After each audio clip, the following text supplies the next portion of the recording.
back, there are so many things, so many threads that wove the fabric of our lives.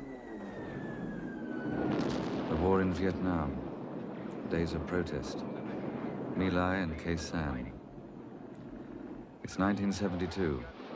Richard Nixon's in the White House. The sky above Hanoi is filled with the dust of shattered lives, and Watergate is still a burglary away. 1972.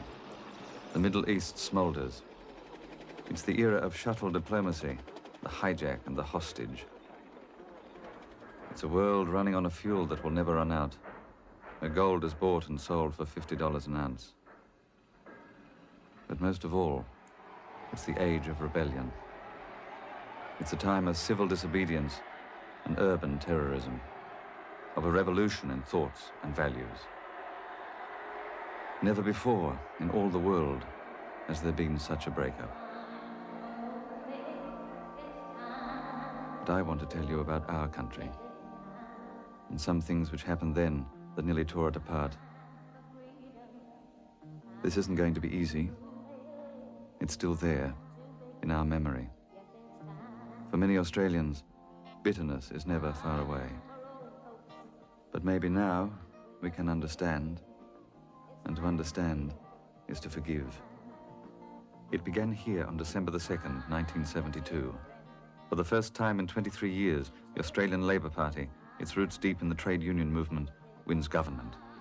Their leader is Edward Gough Whitlam, eminent lawyer, student of the classics, 21st Prime Minister of Australia. His ministers include Dr. James Ford Cairns, author, intellectual of the left. The man who led 70,000 anti-war protesters through the streets of Melbourne. R.F.X. Connor, Minister for Minerals and Energy, the jealous guardian of Australia's vast resources. And Bill Hayden, the former policeman who will one day assume the leadership of his party. 23 years in the wilderness. Time for 1,000 dreams.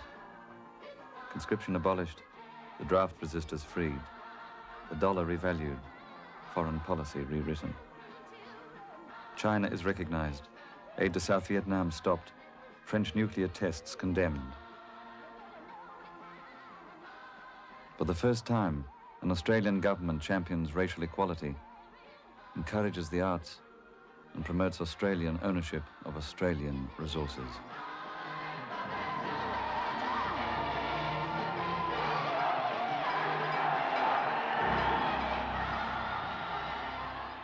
But even while the fanfares sound, the danger signs emerge. A shortage of labor and materials, increased costs, rising prices, booming wages. Inflation takes off, almost doubling during Labour's first year. The opposition attacks. Led by Billy Mackey Snedden, they threaten to use their majority in the Senate to block the flow of money to the government. Whitlam immediately calls an election for both houses of Parliament. For the second time in 18 months, the country casts its vote. In the Senate, the parties poll each other to a standstill. Labour, 29, Liberal Country Party Coalition, 29, Independents, 2. In the House of Representatives, E.G. Whitlam leads his party to victory, the first Labour Prime Minister ever re-elected to office.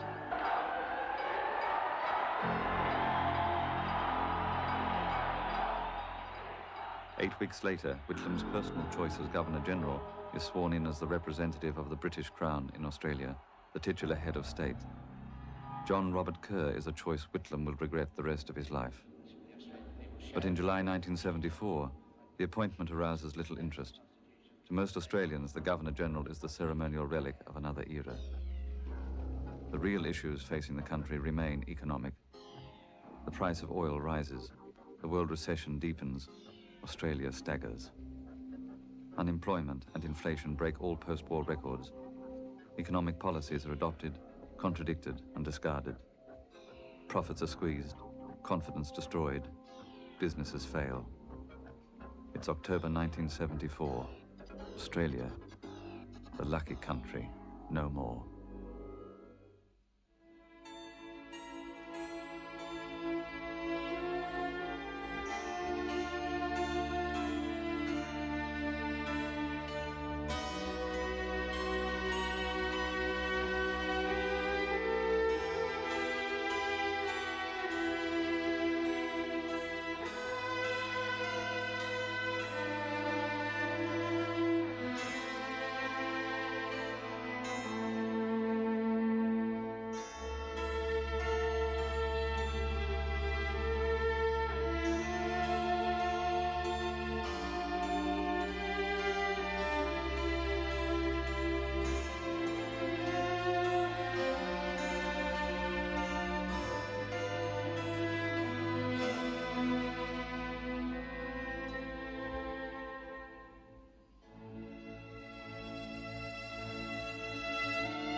Even while the Australian economy falters, there are those in the government who won't let go their dreams. The Arab oil embargo and spiralling fuel costs make them even more determined to exploit Australia's vast mineral and energy resources. The cost of such projects is huge, counted not in tens or hundreds, but thousands of millions of dollars.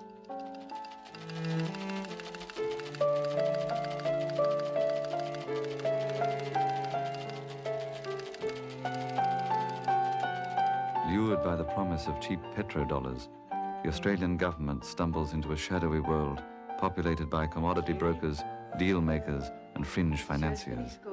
A place where there's often nothing more than a name on a door and a commission in mind. Mr. Kemlani? Would you like something else? Please, please, could I have some more coffee? Thank you very much. Of course. Here, Terence, take a look at this.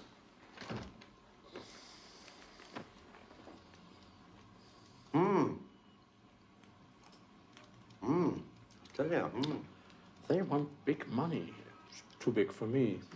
Australia's credit rating is most excellent. You think your friends in the Middle East could help? Oh, no doubt. Australia's credit is AAA, I think. For $500 million, it needs to be. Are you interested? Of course. I have a most excellent friend, a banker in Saudi Arabia. And others, you know, petrodollar. Yeah, good. Let's check this with Hong Kong first. Of course. $500 million. What's that?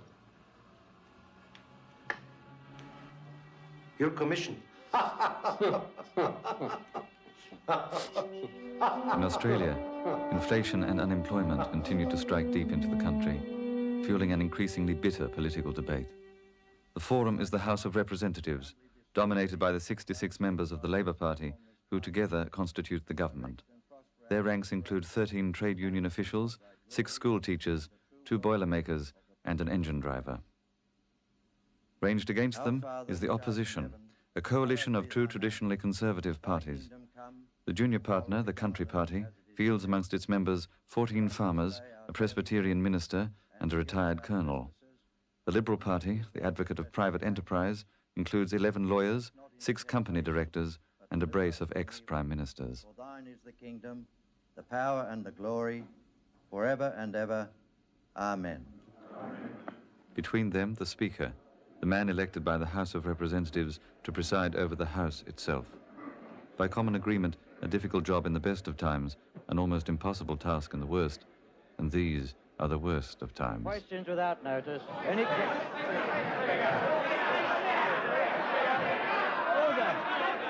Order! Order! Order! Order! Order! We are in the middle of the highest number of strikes on record since the Depression. Okay. In the middle of the highest inflation rate we have known for decades. We could have been a great country today. Yeah. Make no mistake about it. In the future, we will be a great country. Today there is no country in the world. Unemployment. Every country in the Western world has faced these problems. No country in the Western world has solved them. Our record stands up well beside that of any comparable nation.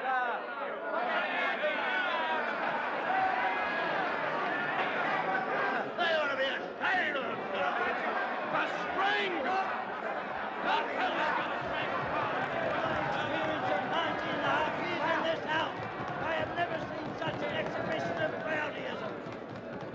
In 19 and a half years, I have never seen such an exhibition of rowdyism. The Prime Minister will be heard in silence. Before the leader of the opposition can credibly talk about leadership, let him serve his apprenticeship. Let him do some on-the-job training. Or better still, some adult retraining. Order! Order! Order! In the meantime, let us get on with our job. let us, the government and the people of Australia, get on with the job of fighting inflation. Yeah, when are you going to start? Restoring full employment and building a better Australia. Order! Order! By early November, the government's unorthodox loan-raising efforts are showing promise.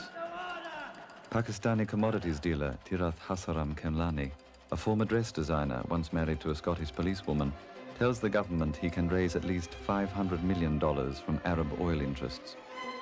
His existence unknown to either the press or public, Kemlani arrives in Australia on November the 11th, 1974. Exactly 1 year later, the Labour government will be dismissed from office.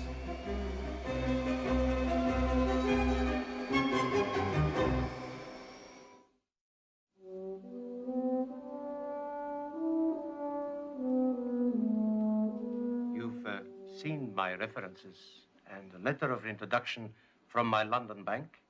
I certainly have, Mr. Kemlani. And, Mr. Connor, Your Excellency, I have given you assurances of my most excellent contacts in the Middle East.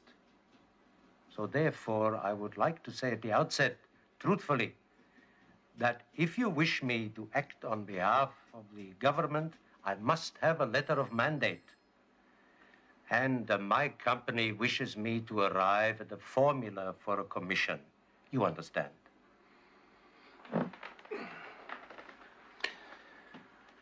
I understand, Mr. Kemlani, that to you it's a matter of commission. But you must understand that to me,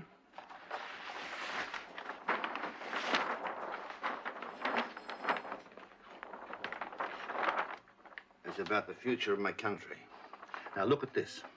I want to build a natural gas pipeline from the Cooper Basin here, up to Palm Valley, across to Dampier, and down to Perth. 84 miles of it, Mr. Kemlani, underwater. Pipelines alone will cost $400 million. I want another $400 million for a petrochemical plant at Dampier. Let's use the resources we've got, Mr. Kemlani, not shell out good money importing the stuff. I understand, Your Excellency. However, in the case of another Arab oil embargo, I'll buy a year's supply and leave it in the ground till we need it. We're not going to catch cold every time they sneeze. Now, look at the Northern Territory, Mr. Kemlani. Chock-a-block with uranium. You get me the money, Mr. Kemlani, and I'll build uranium mining and milling plants. Not just one, but three. And a uranium enrichment plant. Make sure you check these figures. They're absolutely right. Excuse me, miss. No charge. Excuse me, but we've been waiting over an hour and a half. I'm sorry, gentlemen. Mr. Connor's still got someone with him. We did make an appointment.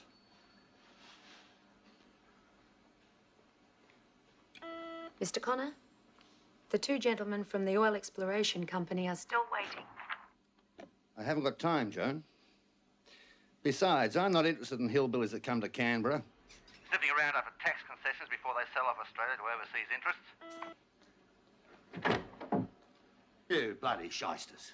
Making fortunes at the expense of your fellow Australians.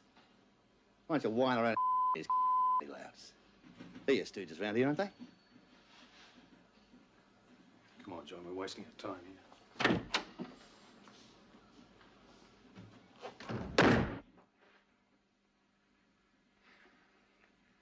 Pardon my French, Mr. Kemlani, but those fellas have had the ear of government for too long in this country.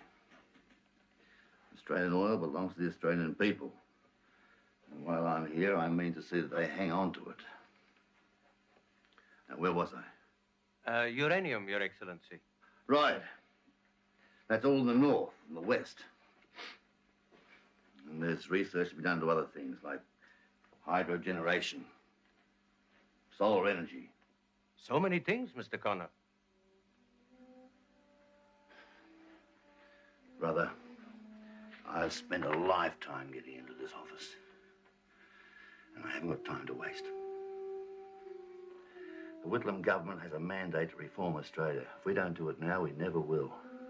If we fail in this, the resources of this country will be in the hands of greedy businessmen who want lurks and perks and tax write-offs. They want to sell off Australia bit by bit to foreigners. In the end, there'll be nothing left for the people who live here. You with me? With respect, Mr. Connor, you said the building of the pipeline alone would cost $400 million.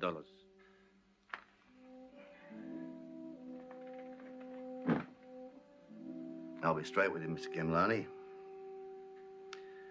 I want more than $400 million, a lot more. 4,000 million. 4 billion US dollars. Australian dollars, Mr. Kimlani. Australian. We're going to buy back the farm. We're going to run our own show. $4 billion, all at once. Can you get it? The money's there, of course, but it will take time. How long? That will depend. On what? On you, Mr. Connor. How do you mean? I must have your authority, and I must have the letter of mandate to act on behalf of the Australian government.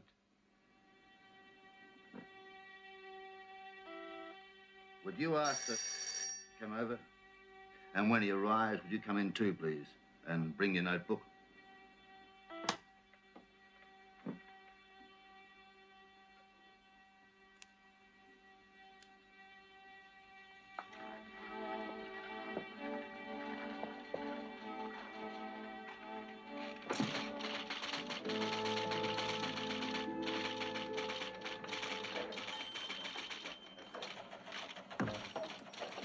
Miss Burgess. She's just round the corner.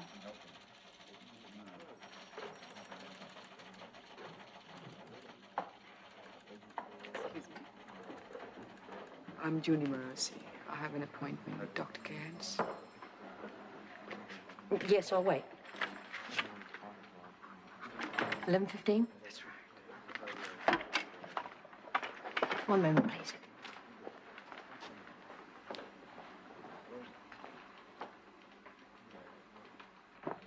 Jim? Junie Morosi here to see you. Oh, good. Show her in, will you, Maxine? With the bird from Al Grosby's office. Yeah.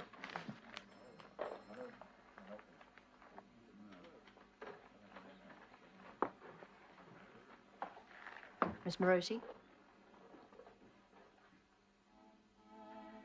James Ford Cairns, Deputy Prime Minister, is a man whose life is about to undergo a revolution. By nature an idealist, he has become increasingly disillusioned with the political process. Several years later, he is to say that he was a man living behind a mask. Junie Morosi, born in Shanghai, raised in Manila, is now an employee of the Commissioner for Community Relations. At 41 and 3 times married, she is the holder of an arts degree and a disciple of personal liberation. It is government business which introduces them, but forthright and intelligent, she is quick to challenge Cairns' ideas.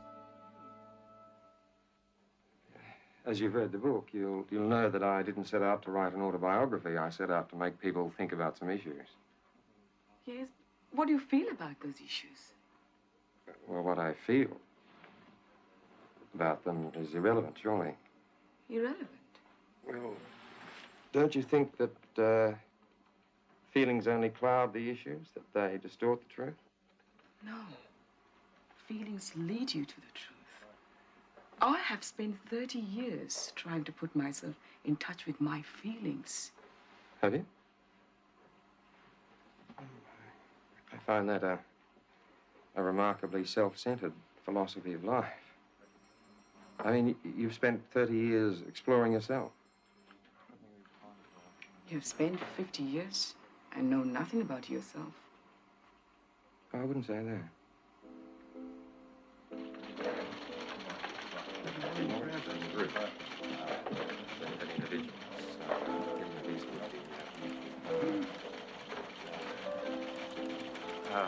Maxine, I'm just going to lunch. I'll be in the lobby. So just bear with me, and I'll be back, Steve. I'll be back later on.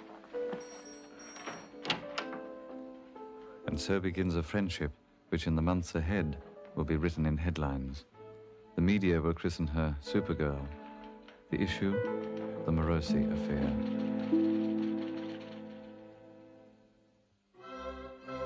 Throughout the latter part of 1974, opposition leader Bill Snedden carries the fight to the government. In a matter of weeks, he will realise he should have been looking over his shoulder. Led by Tony Staley, there are some Liberals who are becoming increasingly disenchanted with Snedden's performance. He has blamed the multinationals. He has blamed the Treasury. He has blamed big business. Staley, former lecturer in political science, shares a Canberra house with a prominent Liberal, a wealthy grazier called Malcolm Fraser. He has blamed caucus. He has blamed his own cabinet. He has blamed the nervous Nellies. He has blamed the Senate. He has blamed worldwide forces. He has blamed the state governments. It's time he bought a mirror and looked into it.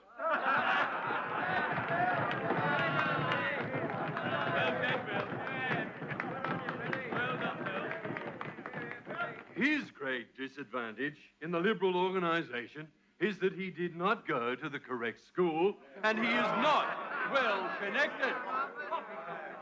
It is not the fact that he is not a mammoth brains truster and does not have a particular style. It's because he is not one of the gentry.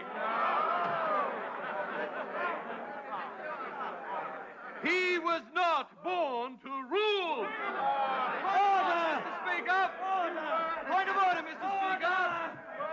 Point of order, Mr. Speaker. The Prime Minister should withdraw that remark. Right Honourable Dingo should withdraw to his hole. Order! Order! Order! Order! The Prime Minister will resume his speech and the House will come to order.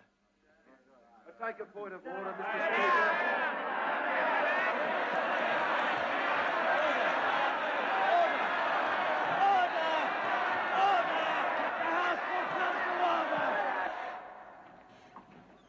Yes, I agree, Phil. The call it Drew at Staley's office. It's a shame you fellas left. Oh, I'd had enough. It was all over, wasn't it? No, we had Whitlam on the run. I was sorry you left, Eric. The economy's their really weak point. We should hammer them every time. Fair enough. We had you on the ropes there, Billy. Gough just loves the sound of his own voice.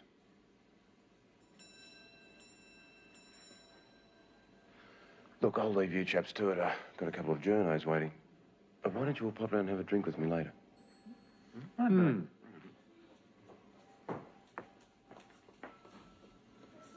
Look, it's okay for Whitlam to rave on about the gentry and all that born-to-rule bullshit.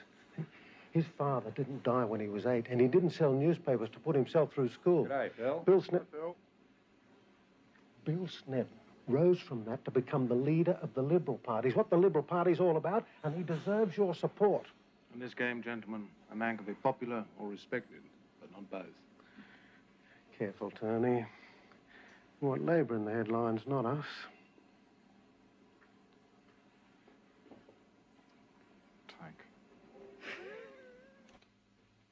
But he's so nice. Oh, Bill's so nice. It's grotesque. What's his problem? Being nice is hardly a problem. After all, he nearly won the last election. That's the problem. He didn't win. Australian's like a tough bloke in power, not just a good bloke. Whitlam's eating him for breakfast. I think Lynch is right. Why stir up a hornet's nest now? Bit worried, are you? It's all right for you blokes. I'm in a marginal seat. I got in by 12 votes. On a recount. Yes, I do sympathise. Look, it's not just a matter of finding a match for Whitlam. The Liberal Party stands for nothing anymore. We need someone to give it focus. Now, Malcolm is the only one, and as you know, Ian, he is not afraid to go for the jugular. Fraser stand?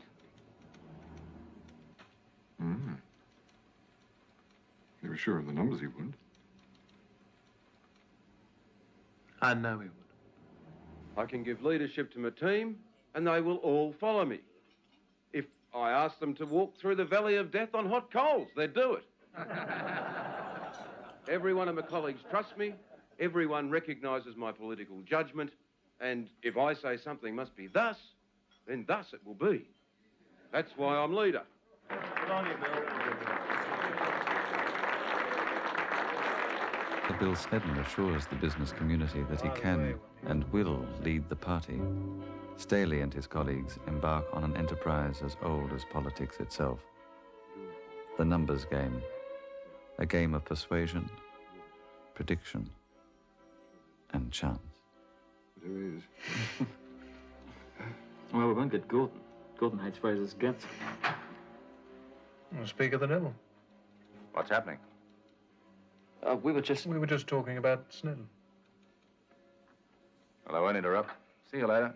See you, Malcolm. Cotton?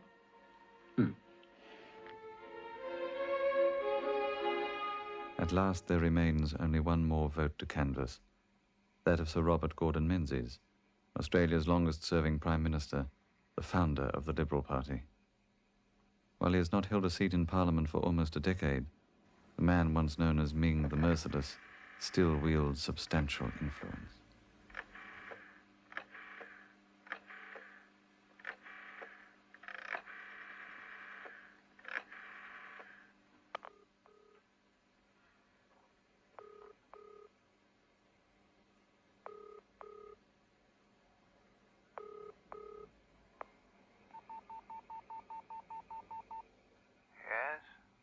Sir Robert?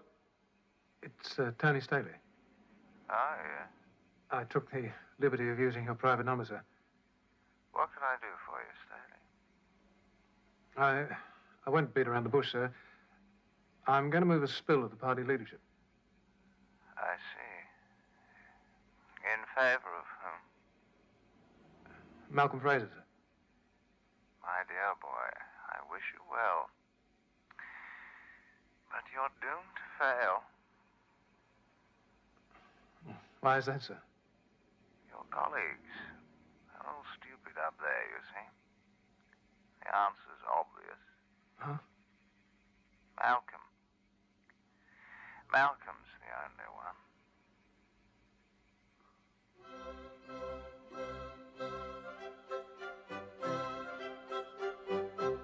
one. And so with Menzies' blessing, and daily more damaging speculation appearing in the press, the challenge is mounted, culminating in a vote by the Parliamentary Liberal Party on November the 27th, 1974. Fraser. Snedden. Fraser. Fraser. Snedden. Fraser. Snedden. Snedden.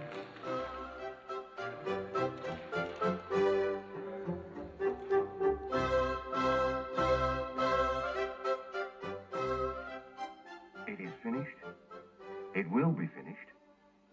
The matter will not arise again. Ought not to arise again. The Liberal Party and Country Party in coalition are now poised to win the next election, whenever that may be. And now, we've cleared the air.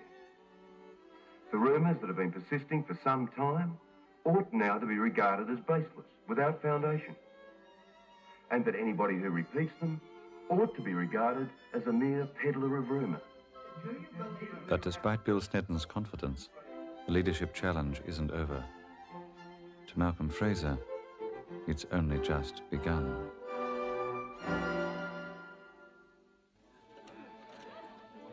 As November turns to December, Jim Cairns is promoted to treasurer, and acquaintance turns to friendship.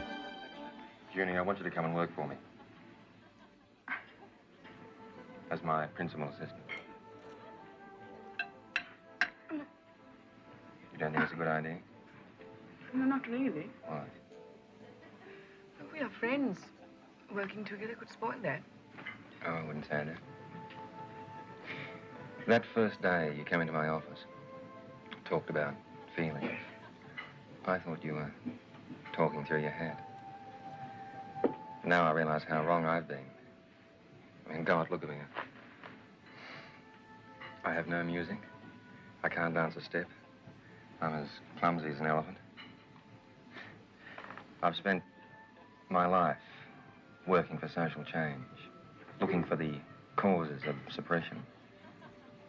I thought it was economic. I thought it was the unequal distribution of wealth and power. But it's not. The original suppression is in man himself. It's in the individual. It's in me.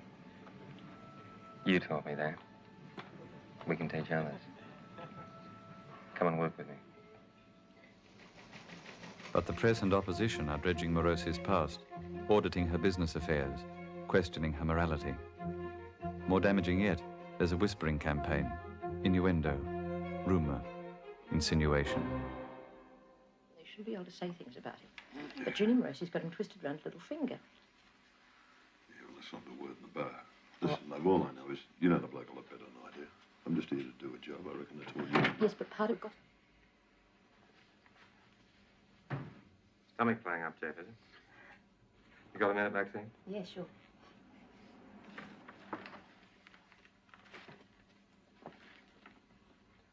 Supposed to be meeting some delegation or other tonight, 9 o'clock, but Gough wants me over at the lodge. You all right? Fine. And what's the problem? I've heard Junie Morosi's going to be your personal secretary. Yes, that's right. I know you think I'm silly, but... Maxine, sit down. Now, what's the problem? Do you think it's wise? Junie's very good at her work, if that's what you mean.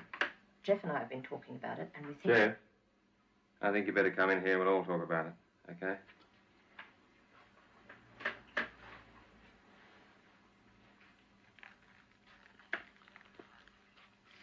It's a lousy idea, mate. We don't think it's wise politically. In what way? Well, people are only too ready to misunderstand. Maxine, how long have we been working together? 15 years? On and off. Have we ever cared what people thought? People said we were ratbags when we first opposed that war in Vietnam. We were the lunatic fringe. But they soon changed the way they thought about that issue, didn't they? Vietnam is political. Junie Morosi's not a moratorium. But it's still a political issue. We're fighting the same things. Ignorance, prejudice, and racism. And in this case, if you like, sexism. Look, what's happening? I'm appointing a very capable woman to my staff. And suddenly everybody gets terrified. And why? Because she's good-looking, because she's a woman, and because she's Asian. I'm amazed you can't see that. Both of you. Okay, Jim.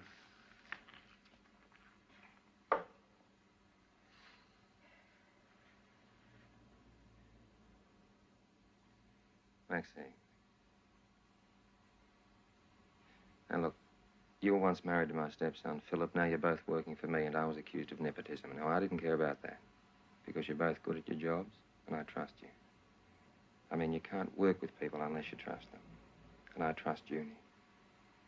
All right?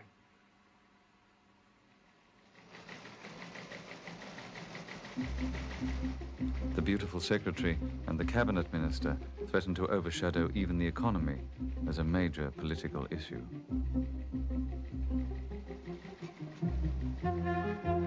She said me? Yeah, off his luck, I suppose.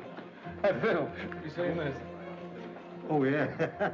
The shit's really hit the fan for Dr. Jim. Whitlam must be fuming. She's very attractive. Oh, poor old Dr. Jim. Well, we have a lot to can, gentlemen. It's taking the heat out of our leadership problems. Before long, we can attempt another spill. Of course it's unfair, but this is politics, mate. Lionel, there's a principle at stake. There's a Queensland election at stake, too. Think what all this could do to the Labor Party. I think the Labor Party is grossly exaggerating the whole thing. I don't think the people out there in the electorate give a damn. If Jenny had a head like a horse, nobody would give a damn. The people are pretty small-minded when it comes to cabinet ministers and beautiful secretaries. Well, that's not Junie's fault, is it? Well, so what? Face the facts. Now, if she stays, the press will hound you. Yes, Every time you want to talk about politics, some idiot with shorthand will ask you about Junie. Yes, I know, Lionel. I know that, but I have no choice. Why not? You know the rumors that are around about Junie. They range from the scurrilous to the fantastic. Now, if I sack her, I'm saying yes to all that. Oh, no. No, no. If she goes, I go. Jim, I really think Lionel is right. I should resign. This place thrives on rumor, Jim.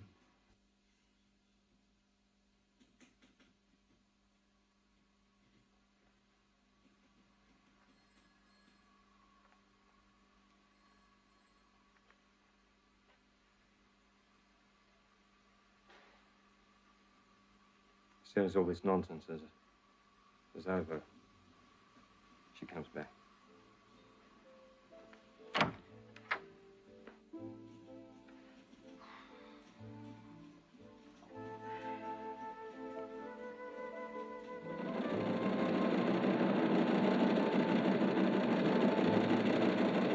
Ladies and gentlemen, Miss Morosi.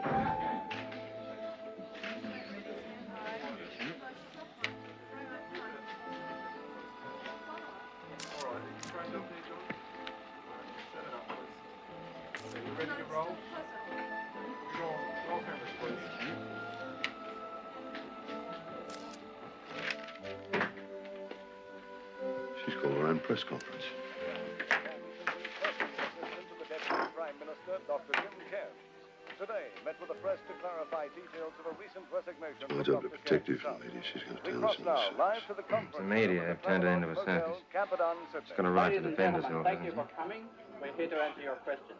Mr. Rossi, in last Saturday's Queensland elections, Labor lost 22 seats. Do you see your appointment on the staff of Dr. Cairns as being in any way related to this landslide against Labor? My position in the government is of no importance. I feel that I have not been allowed to do the work to which I was appointed simply because I am a woman. Have you had any relationships with Dr. Cairns or Dr. Are you being driven out of Canberra? The events of the past 2 weeks have made it impossible for me to continue my work for Dr. Cairns. I decided to go back to my original job. Wouldn't you say that you were capitalizing on this affair by selling your story to the Sun? I did not sell my story to the Sun. I received no money. Then who has been advising you on who to speak to in the press and who not to speak to? Well, until today, I have spoken really to no one directly except those reporters who accosted me personally. Well, how do you feel now? How do you feel now at this press conference with all these cameras going on this affair? How do you feel at the moment? I wish it hadn't been necessary. Mr. Rossi, there's been a lot of innuendo as regards to... I'm sorry, but I seem to have been subjected to a trial by innuendo. I have been subjected to a kind of searching that would destroy a lot of other people. There's no truth in any of these things. I've not hurt anyone. I've done nothing wrong. I have nothing to be afraid of. How did you get the job with Dr. Cairns? Did you ask him for the job? He offered it to me. Do you hold any resentment to the people that have done this to you? No. I feel sorry. I mean, would the fact that you're a woman have any bearing on the fact that you've had to resign your position? Well, as it turned out, it was obvious. Yes, I'm a woman. I'm Asian. And those facts come close to the hub of the matter. If I were Anglo-Saxon, white, if I were a man, I would never be subjected to all this. Did Mr. Murphy influence your decision to resign? I decided myself to resign after talking with Mr. Murphy and Dr. Cairns. When did you decide to resign? On the evening of Friday the 13th of December, Gough Whitlam presides over a meeting of the Executive Council. The pinnacle of Australia's system of government, consisting of the Governor-General and members of the Cabinet, the Executive Council gives formal effect to a host of government decisions. This night there is only one matter before it, the matter of a loan of $4,000 million. Shortly before midnight, in anticipation of Tirath Kemlani making good his promises, the Executive Council authorizes the Minister for Minerals and Energy to borrow the money. If Rex Connor is successful, it will be the culmination of a lifelong dream, the reward for a lifetime in politics. He will also have succeeded in realizing what is undoubtedly one of the biggest loans in history. And thank you, gentlemen. This has been a momentous meeting. The Governor-General, Sir John Kerr, is in Sydney, having left Canberra unaware that a meeting of the Executive Council may be called. The following morning, the loan documents are sent to him for signature. Are you ready to sign it, sir? A minute. Are you ready to sign it? You seem to be in something of a hurry. With the loan raising officially sanctioned, the Prime Minister embarks on an epic overseas tour. The rest of the country drifts into the long Christmas vacation.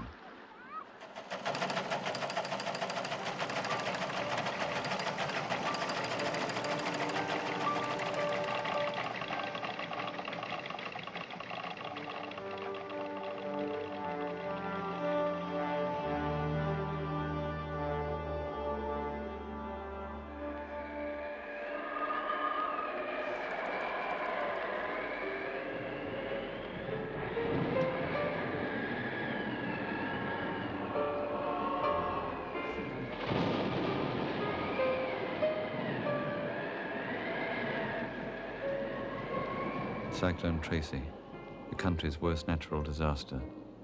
Winds of 100 miles an hour, 65 dead, 41,000 homeless. One man, the acting Prime Minister, touches the nation with his tireless work, his genuine compassion. It's Jim Kearns' finest hour. How long is it going to take to get working again? Oh, 6 weeks, 2 months, something like that, yes. So that's given the immediate availability of the That's materials. What's the government doing to help the people of Darwin who's lost everything in the cyclone? Well, we're doing everything in our power. The government's organising a massive relief operation. As you know, there have already been airlifts of food, clothing and medical supplies. My wife and I have met with the victims of the disaster, and I've been assessing the vast resettlement, relief and building projects needed.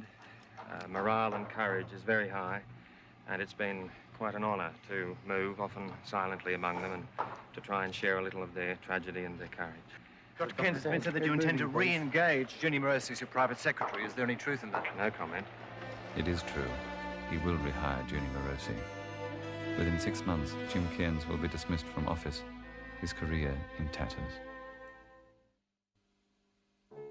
As the new year begins, Jim Kearns is also showing interest in tapping Arab funds. Now under attack for reappointing Ginny Morosi to his staff, he wants the money to develop Australian industry. George Harris, an acquaintance of Dr. Kearns, offers to make loan inquiries for the government while visiting Europe. Harris, formerly a dentist at Pentridge Jail, is a Melbourne businessman and president of the Carlton Football Club. For Kearns, the beginnings of the loans affair are trivial, its consequences tragic.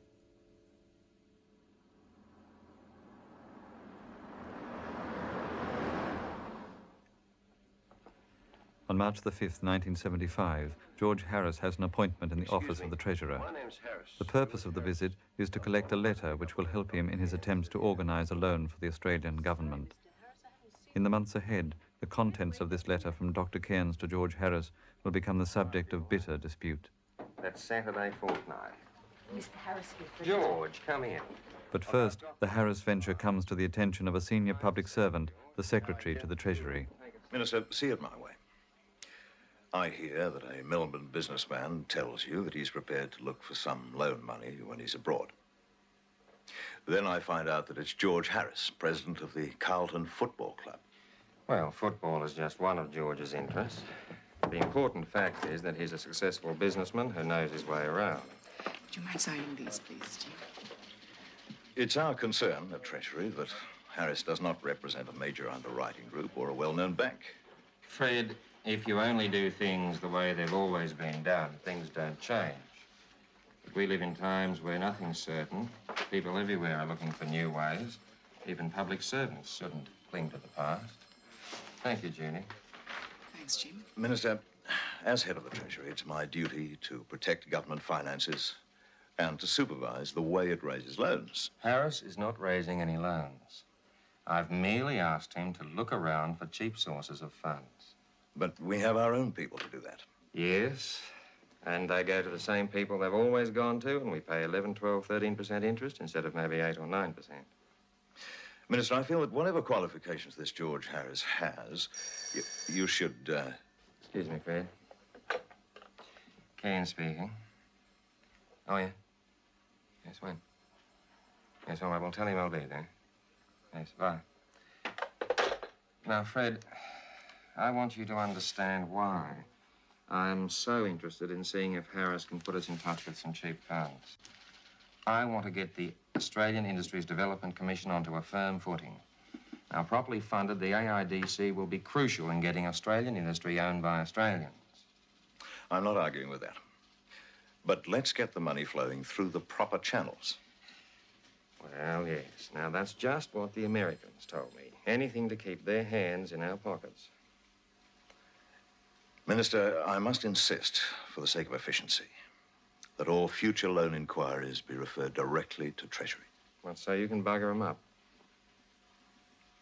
On the contrary, I'm concerned to preserve the good name of the Australian government in Western financial circles. Because in Western financial circles, it's believed that Arabs are an unreliable bunch of wogs. Is that it? On February the 1st, 1975, the resort town of Terrigal plays host to the Federal Conference of the Labour Party. In a prophetic address, Gough Whitlam warns that the government will bitterly resist any attempt to force another election. Events will prove it's no idle threat. Meanwhile, in another part of the Hotel Florida, Jim Cairns and Junie Morosi are making news of their own. Isn't, not entirely suited to a married woman. Well, that's up to the woman, isn't it? Married women have to give up such a lot as it is. For their husbands, their children. I think that when they get more time, they should be allowed to do what they want. Well, that's right. It's for her to decide. Who is it? It's me, Jeff.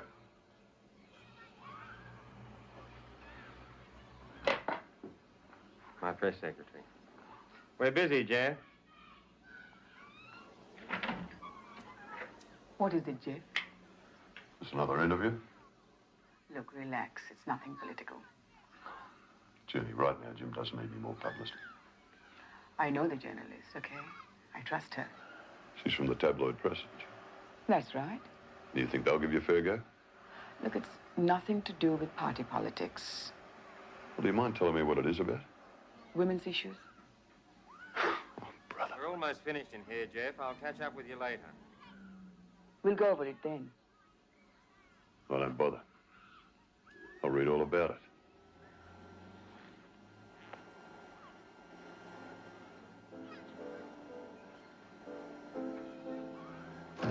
You have to find the money for it. What's the problem? Jeff's frightened to let Jim out of his sight. Oh, well, look, I've got enough now anyway. Thanks awfully. I can see all this controversy hasn't been easy for you. Oh, well, you can't blame people too much. We've all been conditioned by society to concern ourselves with trivia. Quite often, the really important things get overlooked. More coffee? Oh. Yes, only the other day, actually, a colleague of yours asked me if I was in love with Junie. Well, I said it had nothing to do with the kind of love he was talking about. Ben, could you get me a shot of Junie over by the window? I said that love is a word that has many meanings. It can range from the kind of thing I might have for the Vietnamese people to the kind of thing his boss had for money. I mean, surely you can't trust somebody in this world unless you feel something akin to a kind of love for them. Did he know what you meant? No, I think after all that he didn't.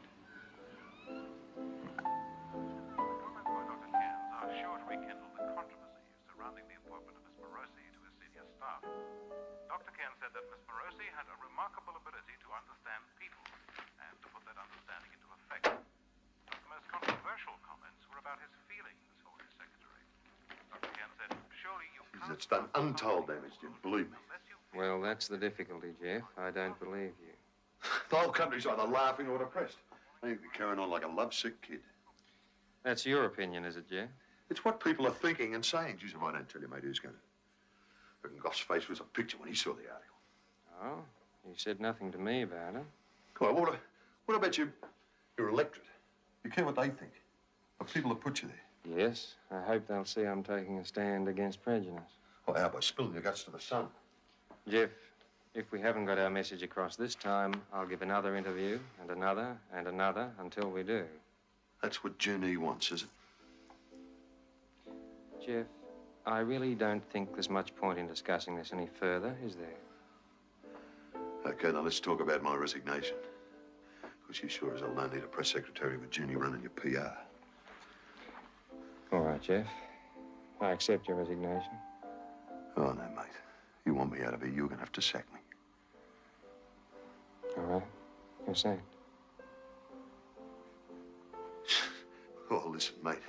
If I'm the first to go, I'm not going to be the last. Pretty soon, you're going to lose everyone who's worked for you and cared about you. You want to know why? Her. One day, mate, when Morosi's Prime Minister, you're going to make a bloody good chauffeur.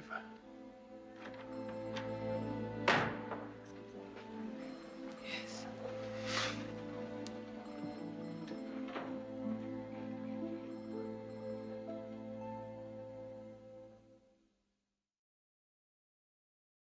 At its first meeting of the year, Cabinet announces that Attorney General Lionel Murphy, a senator from New South Wales, has been appointed to the High Court. Although it is the 5th time an Attorney General has gone to the bench, New South Wales Premier Tom Lewis is scandalised by what he claims is a blatant political appointment. And Tom Lewis, a Liberal, will decide who's to replace Lionel Murphy in the Senate.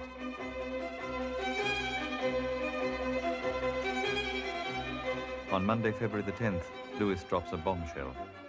He announces that he will ignore one of the basic conventions of Australian politics. He will not fill a casual Senate vacancy with a member of the same political party. Although the decision is bitterly condemned by prominent politicians of all parties, forcing Lewis to appoint an independent and not a Liberal, the damage has been done.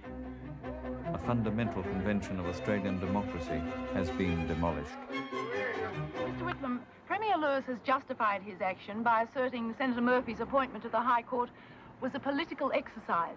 There was no mention of political appointment when Sir Garfield Barwick, as the Liberal Attorney General, was appointed to the High Court in 1964. The actions of Mr. Lewis pose as serious a threat to the stability and security of Australia's parliamentary system as we have experienced ever in our history. When violence is done to an important convention, to a well-established custom, then violence is done to democracy itself. 4 months have now passed since Rex Connor launched Tirath Kemlani on his search for massive overseas loans. But despite Kemlani's constant reassurances, there is still no money. Finally, Connor summons him to Australia. Now look, Mr. Kemlani, people are starting to say I'm being foolish in trusting you. And I'm beginning to think so too. Your Excellency, I've been speaking to many people. And I'm more than sure they will not let us down. Yes, Mr. Kemlani, but can you get the money? Your Excellency, we are very near the goal desired. So you keep saying, but when? I'll just mention one name that is known to you already. Mr. L. Mondoris, yes? Go on. I had an appointment to see him when I received your telex that you wanted to see me. So here I am, and he's in London. Except for my visit here, I might have concluded this deal satisfactorily by this date already. You've told me of about 50 people like that. When's one of them going to come good? We are very close, Your Excellency. Very close, I promise. Of course, it would be much easier, I assure you, if you could supply me with a letter of mandate. You know our agreement. You'll get your letter when you've tied up the dough. Yes, of course. Yes, I understand. Very good. No problem. Yes. Day after day, Connor and his staff wait. Their only link with Kemlani, a telex machine.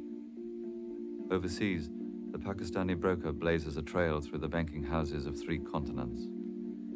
The Australian loan, supposedly confidential, ricochets around world financial circles.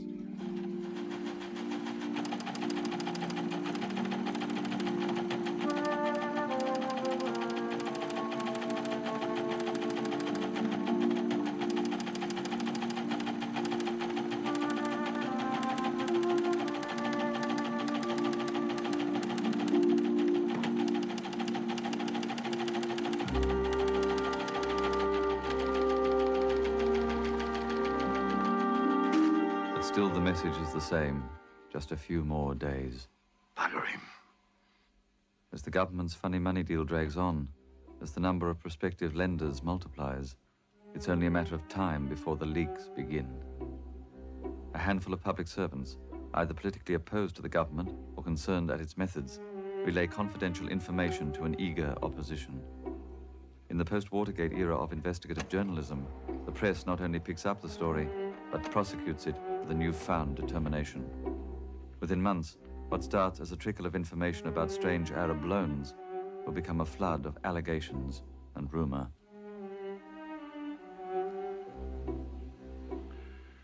Someone sprung a leak, comrade. It's only a matter of time. How's it all going? Had a telex last night. Kimlani says any day now. He's been saying that for some time, hasn't he? Yeah, but he's really onto it now. Once we've got that money, we can spike anyone's guns. You're right, Rex, but time is starting to run against us. We'll clinch it any day now, Gough. Comrade, once the Liberals get onto this, they won't let go. It threatens too many interests. Get in touch with Kimlani and press it home. Time, Rex, is of the absolute essence. But the Liberals are already onto it. For Rex Connor, time is running out. Is the government engaged in seeking massive overseas loan funds from the Middle East? If so, will the Minister for Minerals and Energy make a full explanation to the House? The Honourable Minister for Minerals and Energy.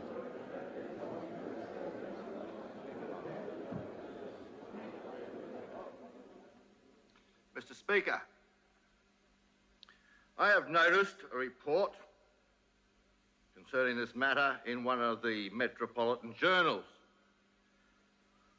Matters relating to the currency, loans, and commercial credit of the nation should be handled with the utmost discretion. I am acting accordingly. You haven't answered the question.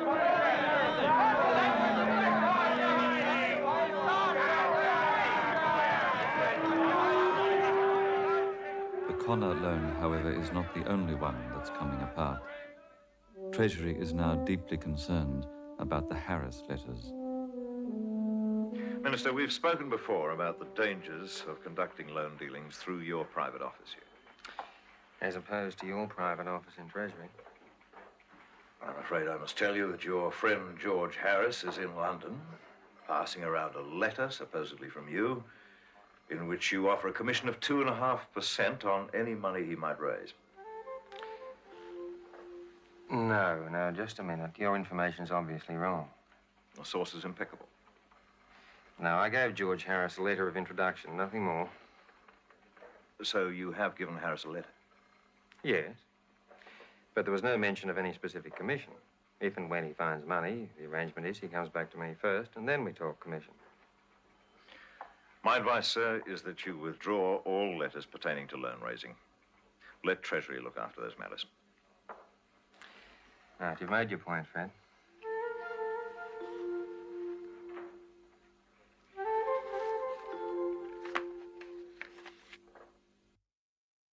The rumours that have been persisting for some time ought now to be regarded as baseless, without foundation. And that anybody who repeats them ought to be regarded as a mere peddler of rumour. No sooner has Bill Snedden survived one leadership challenge than the rumours begin again. Well, I do not In private discussions with party members and unsourced stories in the press, the supporters of Malcolm Fraser make it clear they're only biding their time. I can only assume that the matter having been put to the party, that should be an end of it.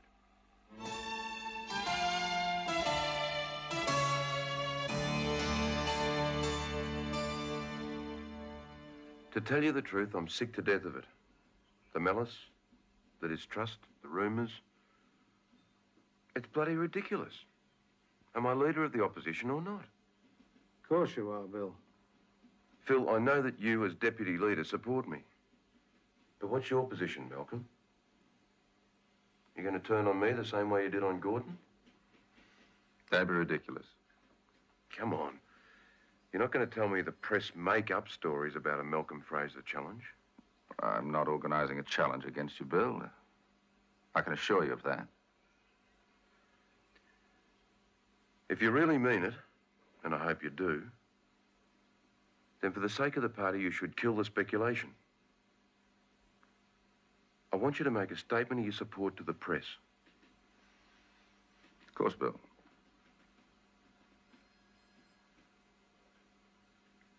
I repeat, as I've said on numerous occasions, that I support the party room decision of last November, and that I support the elected leader of the Liberal Party. Neither I nor colleagues of mine on my behalf are promoting a challenge to Bill Snedden. There is no contest. Our need is for stability in the Liberal Party. Our purpose must be to work for the defeat of the Labour government at the earliest opportunity. I'll release it in time for the morning papers.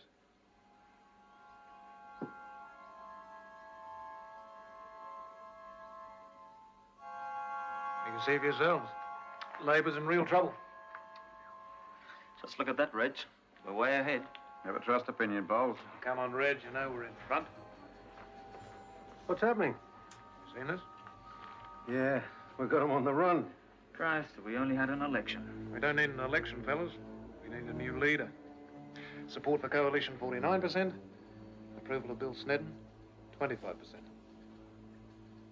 I have expected and assumed loyalty and confidence from each and all of you. And I have given it to you. We have a shadow ministry. Each of you has been appointed by me. If any one of you has not been able to give me loyalty and confidence, he should have told me. None of you have done so. I will be glad to see anyone privately. I'll be in my office for the next 15 minutes.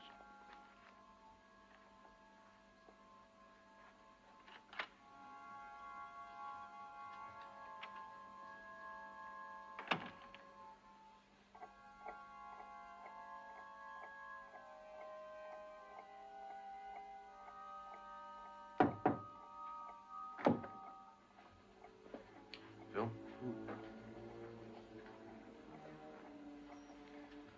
Oh, Bill. I've already given you my support. As I said to the other fellows, Phil here can back me up. There's no question of anyone standing while you're leader. Simple as that.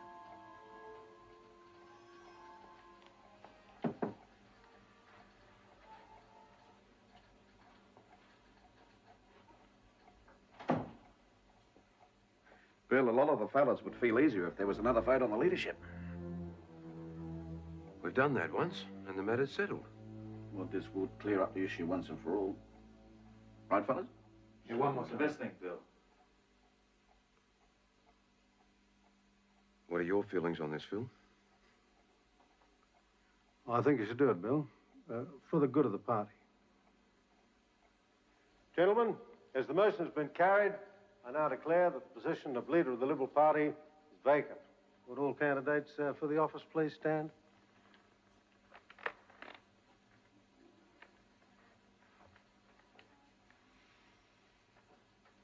Just a minute, Phil. Yes, Ian? Are you running too? No. Our voting will be by secret ballot. Fraser. Snedden? Snedden? Fraser.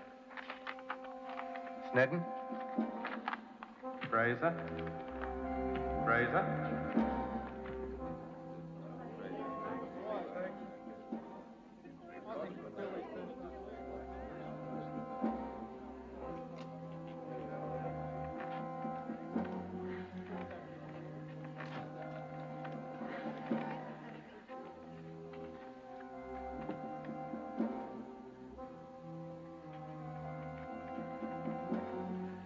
Gentlemen, result of the ballot is Snedden, 27 votes. Fraser, 37 votes. We have a new leader. Congratulations, Malcolm.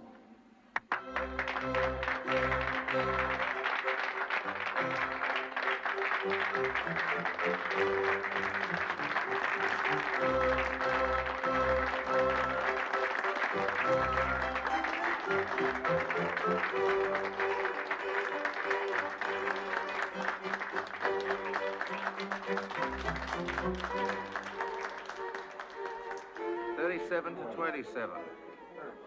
Yeah. No, they just came out. Bill seems to take it all right. Yes, very He'll be fine, really. Yes. Sam, there's going to be a lot more to do. Staley? A lot more work. Oh, sorry, I can't hear you. Could you speak up, please? There'll be less time for you and the kids. Oh, yes, he's right here. Who's speaking? Sorry? What? Of course I please. It's the most significant day of my life. Yes, Prime Minister. I'll just get him for you. Hang on. One day that might be more significant. Well, it's either the day I married you or the day I become Prime Minister. Skull.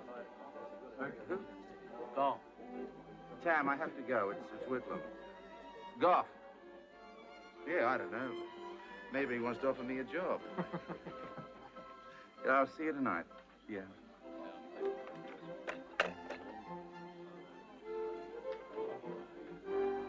Hello? Congratulations, Malcolm. I look forward to some epic clashes in the House. Thank you. I look forward to meeting you. And beating you.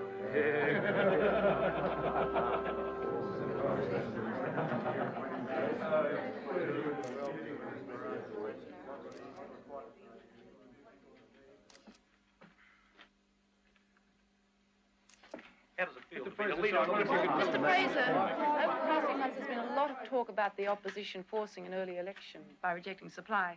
Could you clear that up once and for all? I want to get talk about elections out of the air so the government can get on with the job of governing.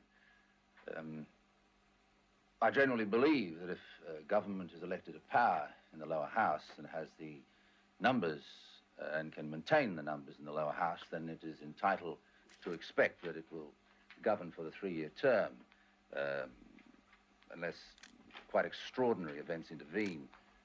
What sort of events would you regard as extraordinary? You seem to be suggesting that you would, in fact, welcome an early election. Mr. Fraser, you've not really quashed election speculation. If we do make up our minds at some stage that the government is so reprehensible that an opposition must use whatever power is available to it, then I would like to find a situation in which we made that decision and Mr. Whitlam woke up one morning finding the decision had been made and he'd been caught with his pants well and truly down. I'm beginning to understand now why his colleagues call him the prefect.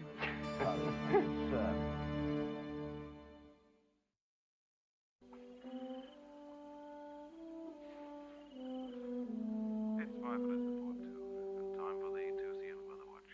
Firstly, in the national capital, it's another cold morning. I guess you're aware of that. It's going to be even colder, folks, falling down to 5 degrees from the present 8 degrees centigrade. Weather Bureau says in Canberra it'll be fine with light to moderate northeast.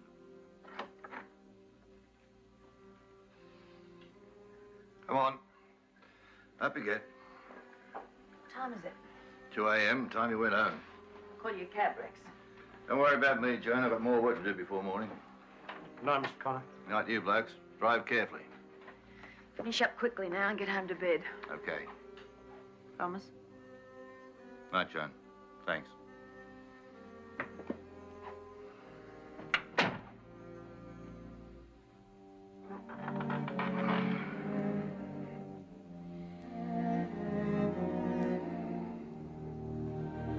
My question is addressed to the Minister for Minerals and Energy. By mid-year, Tirath Kemlani still hasn't delivered on his promises. But the con alone has become much more than a matter of economic policy. It's emerging as a major political scandal. And a copy of the Executive Council minute authorizing him to act Was on this person offered a commission? variously reported at $20 million and $80 million. Correct. That the Exchange Commission refused to allow the $100 million loan with the United States to go through until such time as... Conventional banking houses and banking channels, not you, the loan What rate. qualifications and experience recommended the agent to the government? Or any other person receive any payments for services? The Minister for Minerals and Energy table in Parliament a copy of the letter provided to the government's loan-raising agency. In an atmosphere of ever-mounting disclosure, the Executive Council meets on May the 20th. As we are all aware, Treasury is raising a routine loan from the Morgan Stanley in New York. Unfortunately, Rex, United States law requires that while we are in the process of raising loans from an American bank, we must have no other loan negotiations outstanding. Since you still retain authority to pursue a loan, I'm afraid that that authority will have to be revoked. Okay?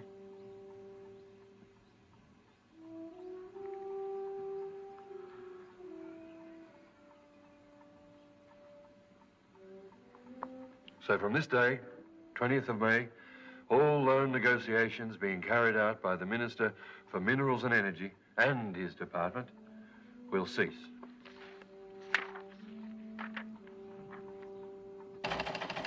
Three days after Connor's loan-raising authority is revoked, Khemlani contacts him.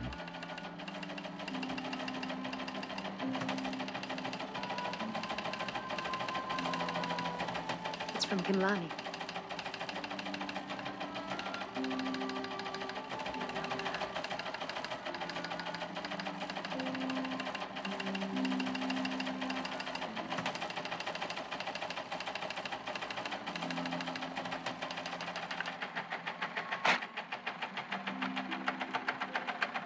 Do not think I shall say much now and explain too much until the final arrangement, which shall be deciding the matter soon, within the next few hours. They won't let you, Rex. I know that.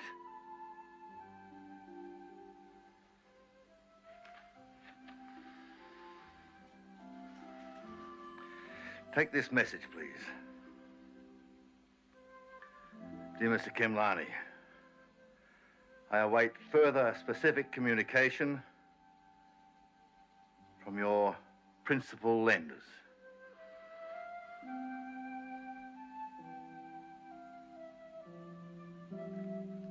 Ironically, it's yet another of Khemlani's so-called promises, but the fact is, Rex Connor continues the negotiations without the authority to do so.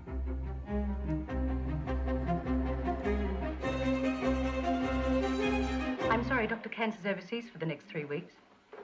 No, Miss Morosi's away too. Would you like to speak to Mr. Hayden? Could you hold the line, please? Mr. Hayden, telexes. What's that? That's one for the treasurer. I am the treasurer, at least for the next 3 weeks. I mean, it's for Jim. I'll look after it. But if you can't leave me your name, I'll give it to him when he gets back. Oh, no, I'm sorry. Who's this Harris? What's he arranging a loan for? I don't know, sir. I think he's a friend of Dr. Cairns. All right.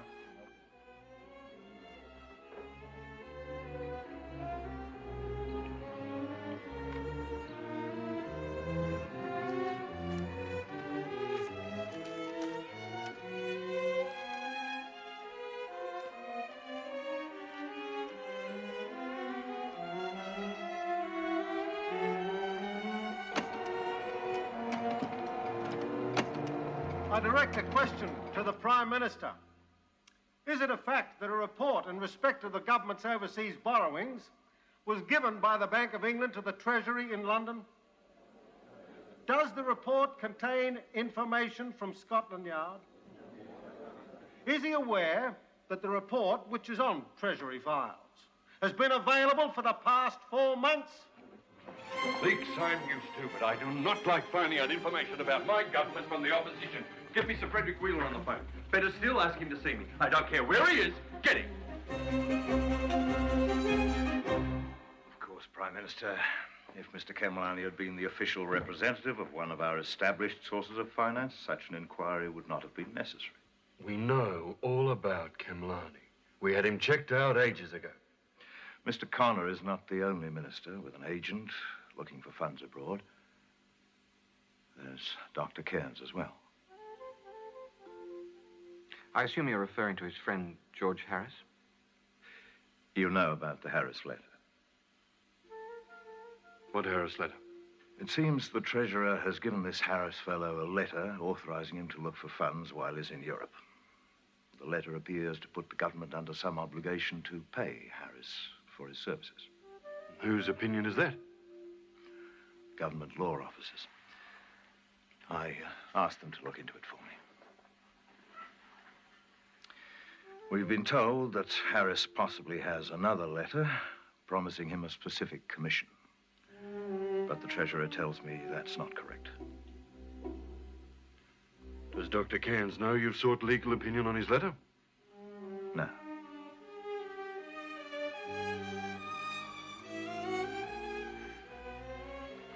When does Jim return from Paris? In about 2 weeks. Tell him to return by the end of the week.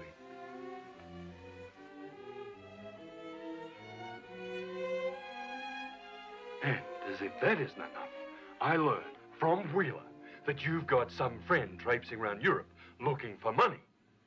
George Harris is a highly respected businessman. He was going to Europe, so I asked him to check out the money market. Now, that's completely within my authority. That is neither here nor there.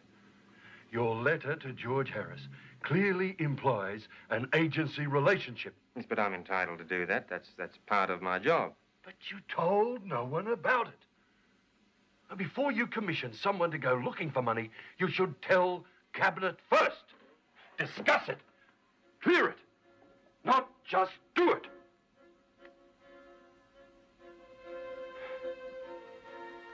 I want you to resign as Treasurer.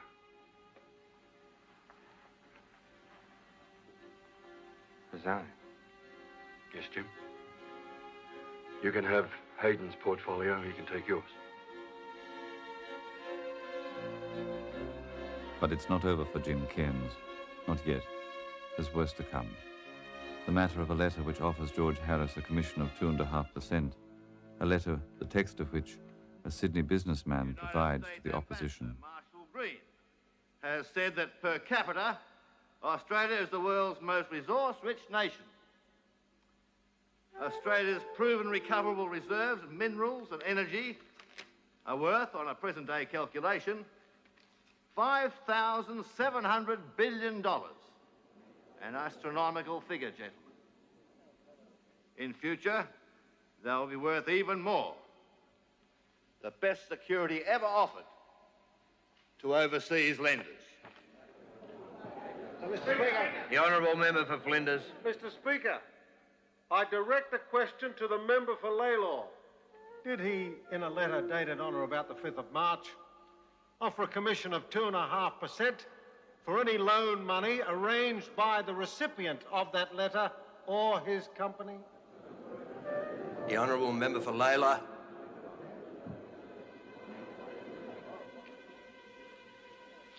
Mr. Speaker, the answer is no. At no stage did I offer a commission of 2.5% or any other amount, or give any authority whatever to a person to do anything other than to make inquiries. No brokerage fee? No brokerage fee. Would the honourable member like to ask more questions?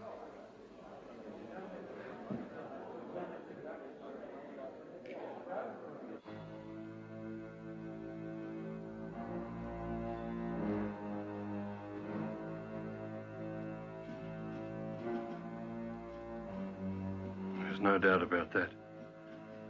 The same man signed both letters.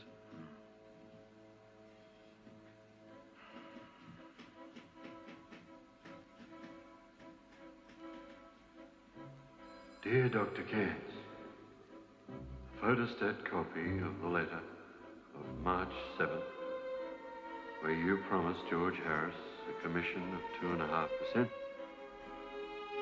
He is to bear your signature.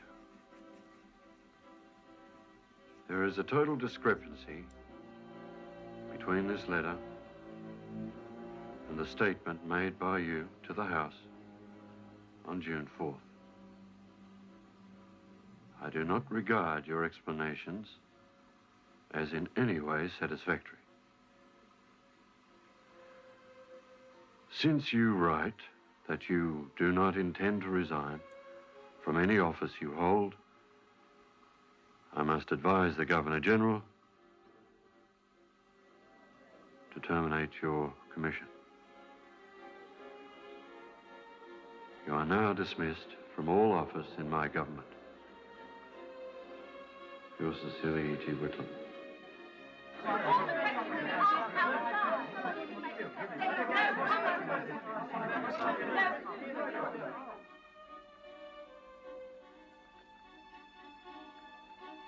What are your plans now, Dr. Kerr? What do you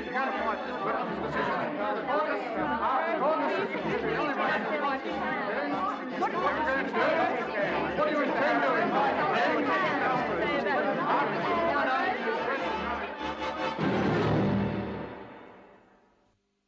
After 21 years in federal parliament, Lance Barnard, one of Whitlam's closest friends, resigns because of failing health.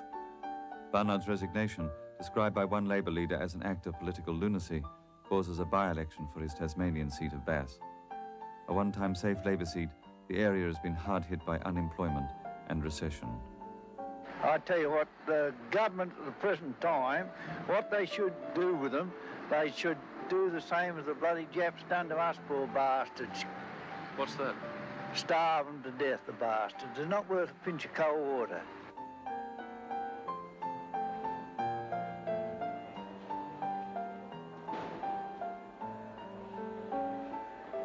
Well, it started as a swing, but now there's every indication of a landslide.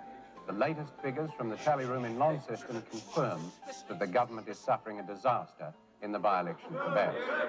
The Liberals needed only a swing of 2% to take the seat, but the latest figures, and they're the final figures for the night, show that that swing is much more likely to be of the order of 17%, and there's no doubt that Bass is lost to the government.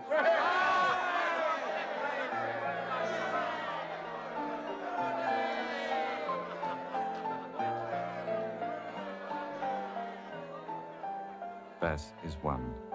The government is Malcolm Fraser's for the taking. All he needs is an election.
Narration spoken by Peter Carroll.